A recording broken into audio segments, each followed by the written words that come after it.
Close your eyes and imagine you're surrounded by lush, green, rolling hills.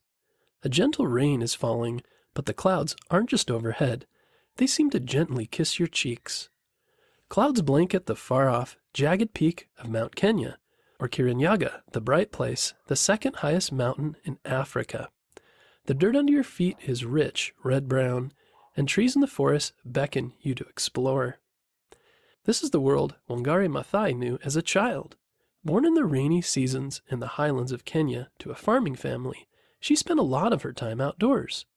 She learned to observe the natural world, the rains, the rocks, the plants and animals.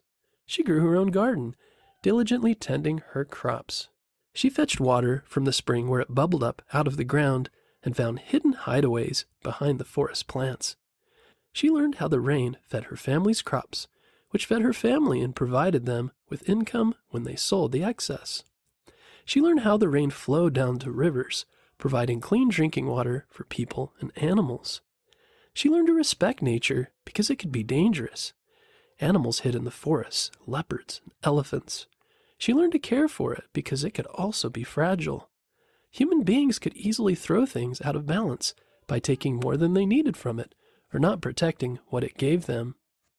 When she was 8, Wangari left her little farming village. Her mother took her and her older brothers to the nearby town of Nyeri so her brothers could go to school. In the 1940s, girls in Kenya rarely went to school. Wangari went along so that she could help her mother around the house with cooking and cleaning, but within weeks of her arrival, it became clear that this plan would never work. Wangari asked her older brother about what they were learning each day when they got home from school. Soon, one of the brothers asked their mother why she couldn't just go to school too. Her mother decided this wasn't a bad idea, and soon Wangari was going off to school each day too. Wangari loved school and did well.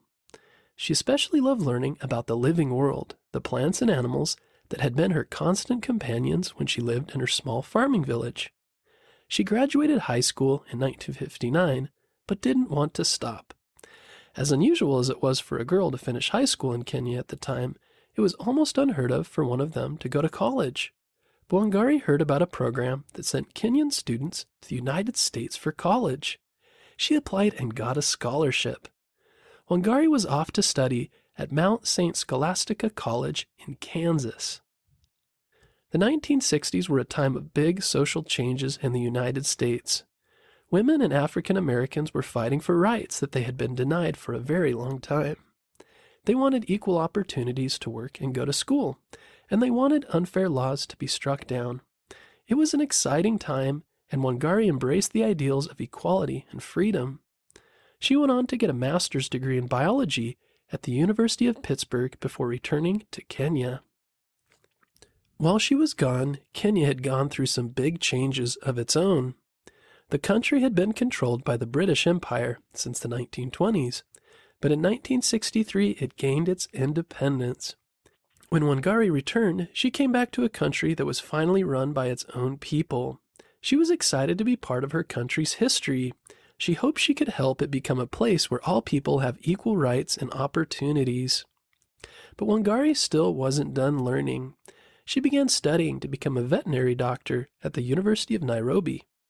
She became the first woman in East Africa to earn such an advanced degree.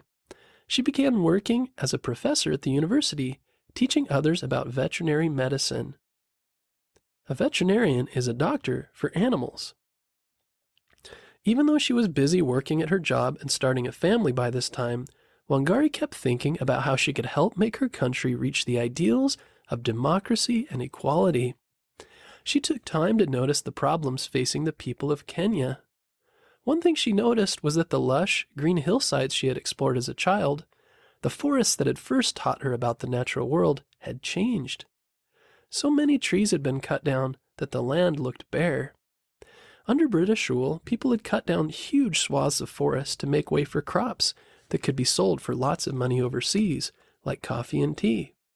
For someone who loved nature, like Wangari, this was a sad thing, but she knew it wasn't just a problem for the trees. This deforestation was a problem for the people, too. Trees helped the land in many ways. They provided shade on hot days and grow fruit that people and animals eat. With their deep, spreading roots, they keep the soil on mountainsides from washing away in the rain. With so many trees gone, the rainy season no longer meant good crops and drinking water. Instead, the rain washed all the best soil down the hillsides and into the rivers below. This made it harder to grow crops, so farmers couldn't earn enough money to support themselves. It also made the rivers dirty, so the water wasn't good for drinking. With fewer trees, people had to walk further to find firewood, which made it harder to cook meals. These problems especially affected women, because they were the ones who went to fetch water and firewood. They had to walk further and further to find clean water and large trees. Wangari wanted to help return her country to the beautiful green landscape she'd known as a child, and at the same time fix the problems that deforestation had caused. If she could help people plant trees, they would also be able to grow more crops so they could earn money to live off of. They would be able to find clean water and firewood nearby. Wangari worked with a women's group to pay women in rural areas of the country to plant trees. This helped with both deforestation and poverty, since these women now earned a little bit of money to help their families. She taught women all over Kenya how to plant trees in nurseries, then transplant them into wild areas. At the same time, she taught them about how trees help keep the land and their communities healthy. She called this project the Greenbelt Movement because they planted trees in rows that would look like long green belts across the land. At first, the Kenyan government didn't like Wangari's movement. They didn't like that a woman was taking charge and that people planting trees weren't professional foresters, and they didn't like that she helped poor people take control of their lives. Many in the government thought it would be better to make money for themselves by selling the land to people who wanted to build on it. Wangari was even attacked, beaten, and arrested, but she never gave up. The Greenbelt movement planted millions of trees in Kenya. Hillsides became green again. Trees helped hold soil in place so it didn't wash away into the rivers, making them mucky and brown. Wangari was even elected to Kenya's parliament in 1997. She got 98% of the vote, which is very unusual for an election. Later, she was made Minister of the Environment. She helped make policies that would ensure long-lasting change and protection for the environment of Kenya. Wangari felt that protecting the environment was a critical part of keeping people healthy and provided for. She had seen how the trees planted by the Greenbelt movement helped people out of poverty, cleaned up rivers, and made the soil healthy again.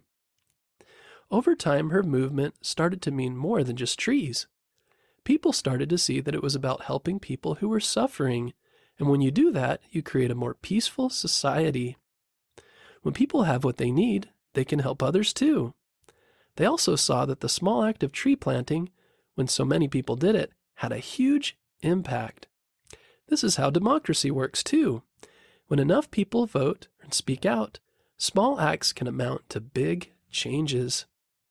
Kenya was working towards becoming a democracy during this time, so this was an important idea to spread. The trees planted by the Greenbelt movement became symbols, reminding people of how they could overcome their differences, make better decisions together as a country, and live in peace. In 2004, Wangari received a huge honor. She won the Nobel Prize for Peace. The Nobel Peace Prize recognizes someone who's done big things to support peace between countries or help people who are suffering. With her trees, Wangari had helped end suffering for people in Kenya and create a healthy environment where they could live peacefully for years to come. She did this even when she faced serious opposition from her own government. She worked not only to improve the natural environment, but to guide her country towards democracy so that everyone could have a voice in how things were run.